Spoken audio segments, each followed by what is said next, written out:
Hey guys, what's up? Z here with Z Reviews Tech, and I have here another laptop with the Surface Pro 4 screen, the Chuwi Lapbook 12.3.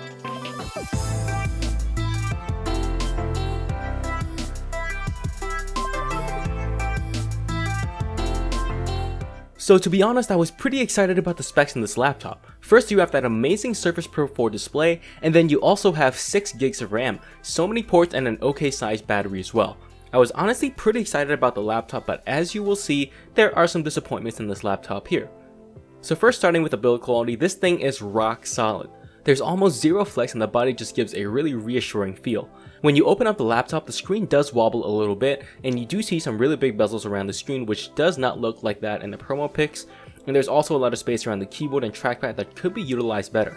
The keyboard is actually pretty good and it's decent quality, and the feedback is nice as well. It is a little small though, the same thing with the trackpad, a little small but high quality. It's accurate, multi-finger gestures work very well and are accurate also.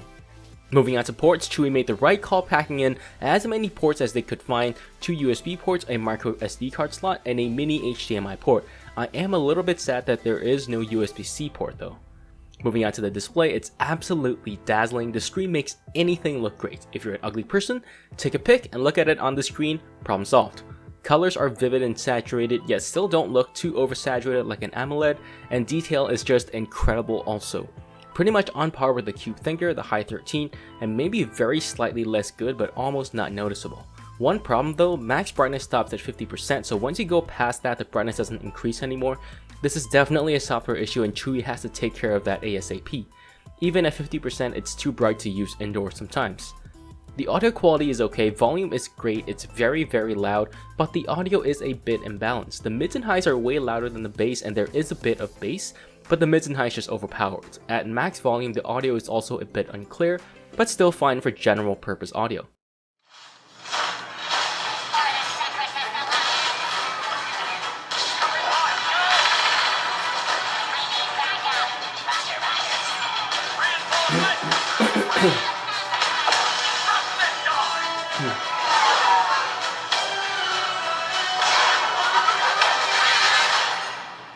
Sector is clear. Not clear. Not clear. So the 10,000 mAh battery combined with the Surface Pro 4 screen means you can't get 8 hours of screen on time. It's usually around 7 hours, especially if you use Chrome. The use is mostly light stuff here, no gaming, just Chrome, Word, some YouTube, email, and that's about it. The 8 hours of screen on time on the other hand, is pretty much the scenario before that I just mentioned, except you use Edge instead of Chrome. The battery is just okay here, it's not great, it gets a little bit less than the Chuwi Lapbook 14.1, but it's probably okay for many users. Windows 10 is activated and it runs faster than the High 13, but not as fast as the Cube Thinker or the recent Civiltop Air.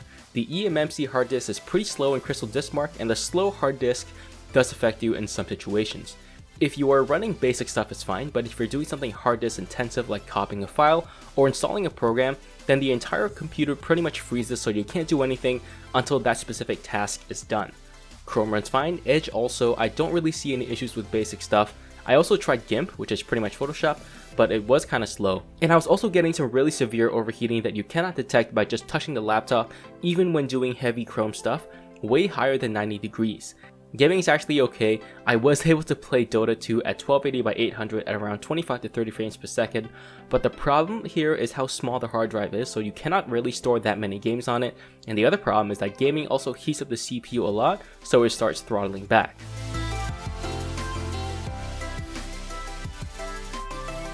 So for connectivity, the laptop gets top points, well almost top points. You have so many ports, they all work well. You have wireless AC, but the speeds I've seen are surprisingly normal. I will complain about not having a USB-C port though, as that should be standard on most laptops now. You have a 0.3 megapixel camera up top, and as you can see, the quality isn't that great, and you can actually hear typing if you record at the same time quite clearly, as you can hear it right here. So my verdict is that there is some good laptop and there is some bad laptop. On the good side, the screen here is absolutely gorgeous. The build quality is actually pretty good and the keyboard is nice as well. But on the downside, there are some overheating issues with this laptop, and the eMMC here is not the fastest, and it really reflects itself in real world use. And finally, when you open up the laptop, it doesn't actually look very nice because of the massive bezels around the screen. So to be honest, if you're looking for the cheapest amount you can pay for the most performance, the Chuwi Lapbook 14.1 is still the best option. This Lapbook 12.3 is not as good for the price, but you do get a super amazing screen that does look awesome. Let me know what you think in the comments down below about this laptop. Likes and subs would definitely help a lot. Thanks for watching, and I'll see you guys in the next one.